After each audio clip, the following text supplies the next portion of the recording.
Assalamualaikum warahmatullahi wabarakatuh. Izin memperkenalkan diri, nama saya Dewa Samudra, NPM 2331303 dari Prodi Teknologi Informasi.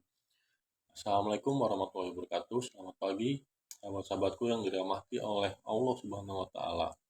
Kita semua tahu bahwa hidup ini adalah ujian dari Allah, dan setiap ujian ini membutuhkan usaha yang sungguh-sungguh untuk melewatinya dengan baik. Hari ini, mari kita bersama-sama memahami pentingnya membangun kebaikan dari kecilnya amal kita sehari-hari.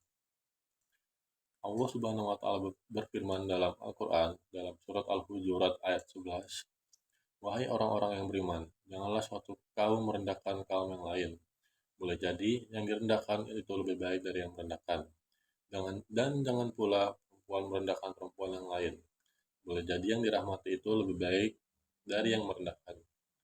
Janganlah kamu memfitnahkan satu sama lain, dan janganlah sebagian kamu mengunjing sebagian yang lain. Adakah seorang di antara kamu yang suka memakan daging saudaranya yang sudah mati? Tentu kamu merasa jijik, dan bertakwalah kepada Allah. Sesungguhnya Allah Maha Penerima Taubat lagi Maha Penyayang." Pentingnya amal kebaikan. Setiap amal baik yang kita lakukan memiliki nilai yang besar di mata Allah Subhanahu wa Ta'ala. Tidak amal kebaikan yang terlalu kecil jika dilakukan dengan ikhlas dan konsisten. Kebaikan dari sikap sederhana. Terkadang kita merasa bahwa hanya amal-amal besar yang memiliki nilai di hadapan Allah Subhanahu wa Ta'ala. Namun, Allah Subhanahu wa Ta'ala memandang sikap sederhana dan kebaikan hati dengan penuh kasih sayang. Contohnya adalah senyum kepada sesama, memberikan salam, atau menolong orang lain dalam hal-hal kecil. Mendekatkan diri kepada Allah. Setiap amal baik yang kita lakukan membawa kita lebih dekat kepada Allah Subhanahu wa Ta'ala. Dengan memperbanyak amal kebaikan, kita dapat meningkatkan kualitas iman dan takwa kita. Memberikan manfaat bagi sesama. Salah satu tujuan utama amal kebaikan adalah memberikan manfaat bagi sesama manusia dengan memberikan manfaat pada orang lain. Kita juga merasakan kebaikan, kebahagiaan, dan kedamaian batin. Kebaikan dalam perilaku sehari-hari tidak hanya terbatas pada amal ibadah, tetapi juga dalam perilaku sehari-hari, menghormati orang tua, menghargai sesama, dan menjaga lingkungan adalah contoh kecil-kecil dari amal kebaikan yang kita dapat, yang bisa kita lakukan setiap hari. Keberkahan dalam konsisten. Konsisten dalam melakukan amal kebaikan adalah kunci untuk mendapatkan berkah dari Allah Subhanahu wa Ta'ala. Meskipun amal tersebut terlihat kecil, namun jika dilakukan terus-menerus akan memberikan dampak yang besar dalam kehidupan kita.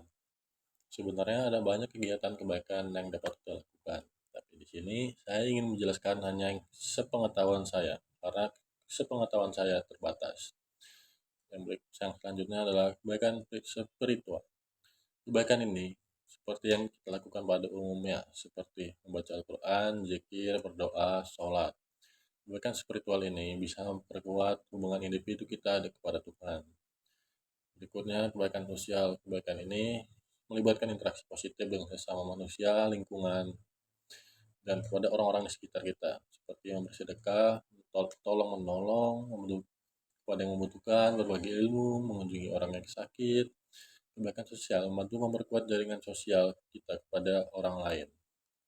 Itu selanjutnya adalah kebaikan moral. Jenis kebaikan ini melibatkan perilaku yang sesuai dengan prinsip-prinsip moral, etika, seperti jujur, adil dalam bersikap, menghormati orang lain, dan menolak perilaku negatif seperti kekerasan, penipuan, dan diskriminasi. Kebaikan moral membantu menciptakan lingkungan yang aman, adil, dan bermartabat. Selanjutnya adalah kebaikan lingkungan. Kebaikan ini seperti melibatkan perlindungan dan pelestarian lingkungan, seperti mengurangi sampah, menghemat air, energi, dan mendukung penanaman pohon di sekitar lingkungan kita demi emisi karbon dan kebaikan lingkungan yang membantu menjaga keberlanjutan planet kita dan meningkatkan kualitas hidup semua makhluk hidup. Yang berikutnya ada kebaikan pendidikan. Jenis kebaikan ini melibatkan upaya untuk meningkatkan akses dalam kualitas hidup pendidikan bagi kita atau bagi semua orang.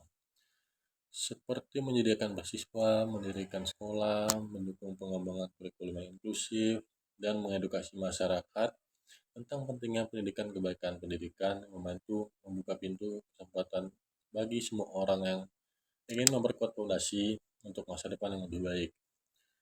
Nah, berikutnya yang dapat saya jelaskan itu adalah ciri-ciri kebaikan. Ciri-ciri kebaikan itu harus ikhlas.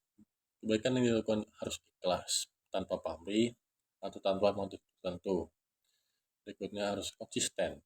Kebaikan yang konsisten dilakukan secara teratur, berkelanjutan, baik dalam diri seseorang menciptakan dampak yang positif dalam jangka panjang. Berikutnya adalah berkesinambungan. Kebaikan yang berkelanjutan membawa dampak yang positif dalam jangka panjang, melampaui sekedar tindakan sementara dan memberikan manfaat yang berkelanjutan bagi masyarakat dan lingkungan. Berikutnya adalah membawa manfaat. Kebaikan membawa manfaat, memberikan dampak yang positif bagi diri sendiri. Untuk mengakhiri kultum kali ini, mari kita renungkan betapa besar kebaikan yang dapat kita bangun dari kecilnya amal kita sehari-hari. Semoga Allah Subhanahu wa Ta'ala senantiasa memberi kita kekuatan dan kemampuan untuk berbuat kebaikan, serta menjadikan kita sebagai orang-orang yang bermanfaat bagi kita semua. Amin. Wassalamualaikum warahmatullahi wabarakatuh.